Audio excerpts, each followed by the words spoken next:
సాధారణంగా వేసవిని దృష్టిలో పెట్టుకొని పుచ్చను విత్తుతారు. అయితే ఈ పంటకు ఇప్పుడు సంవత్సరమంతా డిమాండ్ ఉండటంతో రైతులు అన్ని సీజన్లలోనూ సాగు చేస్తున్నారు. అయితే వాతావరణ పరిస్థితుల కారణంగా అనేక ప్రాంతాల్లో పుచ్చకు వెర్రి తెగులు సోకి తీవ్రంగా నష్టపరుస్తోంది. ఇది వైరస్. దీన్ని వ్యాపి చేసే పేనుబంకను సకాలంలో నివారించడమే ఈ సమస్యకు పరిష్కారం అని సూచిస్తున్నారు ప్రధాన శాస్త్రవేత్త హేమంత్ కుమార్.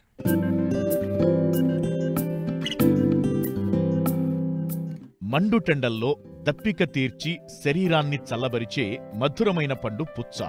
తెలుగు రాష్ట్రాల్లో అధిక విస్తీర్ణంలో సాగు జరుగుతోంది. పుచ్చకాయలో 92% నీటితో పాటుగా ఖనిజ లవణాలు, కార్బోహైడ్రేట్లు, విటమిన్ ఏ, సిలు ఎక్కువగా ఉండటమే కాకుండా తక్కువ క్యాలరీలు ఉంటాయి. అంతేకాకుండా దాహాన్ని తీర్చే గుణం కలిగి ఉండటం వల్ల పుచ్చ వినియోగం వేసవిలో అధికంగా ఉంటుంది. అయితే వేడిగాలులు, పొడి వాతావరణం వల్ల ఈ తోటల్లో వైరస్ వ్యాప్తి అధికంగా కనిపిస్తోంది.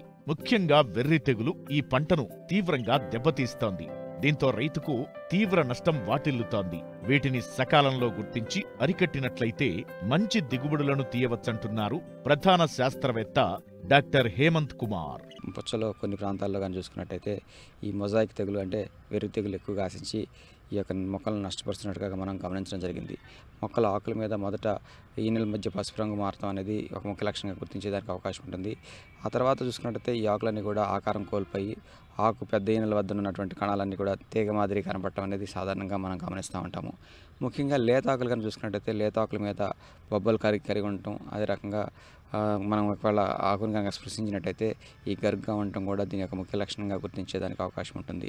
అదే రకంగా మనం కాయలు కానీ చూసుకున్నట్టయితే కాయలు కూడా చాలా వరకు చిన్నగా ఉండటం, తద్వారా కాయల్లో నాణ్యత చాలా వరకు తగ్గిపోవడం, దాంతోపాటు కొన్ని పరిస్థితులు కానీ చూసుకున్నట్టయితే నాణ్యత లేనటువంటి కుక్కమూతి పిందులు కూడా ఏర్పడటం, అదే రకంగా మనం కనుక కాయను కనుక చూసినట్లయితే గట్టిగా ఉండటం, అప్పుడప్పుడు ఈ యొక్క రంగులు కూడా డార్క్, అదే రకంగా లైట్ కలర్లో ఉండటం కూడా మనం ఈ యొక్క తెగులు యొక్క ముఖ్య లక్షణంగా గుర్తించేదానికి అవకాశం ఉంటుంది.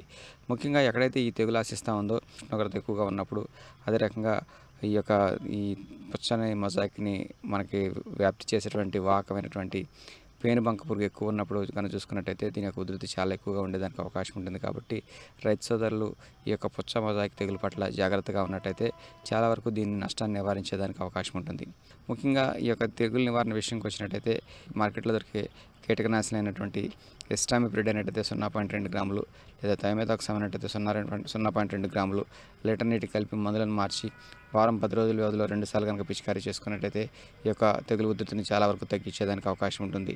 దాంతోపాటు ముఖ్యంగా చూసుకున్నట్టయితే ఎక్కడైతే ఈ పుచ్చ సాగు చేస్తామో, ముఖ్యంగా ఈ వేసవికాలంలో సాగు చేస్తామో, ఇలాంటి పరిస్థితులు కానీ చూసుకున్నట్టయితే ఈ మొక్కల్ని ఏ పరిస్థితుల్లోనూ బలహీనపరచకుండా చూసుకున్నట్టయితే చాలా వరకు ఈ యొక్క తెగులు యొక్క ఉధృతి తగ్గేదానికి అవకాశం ఉంటుంది.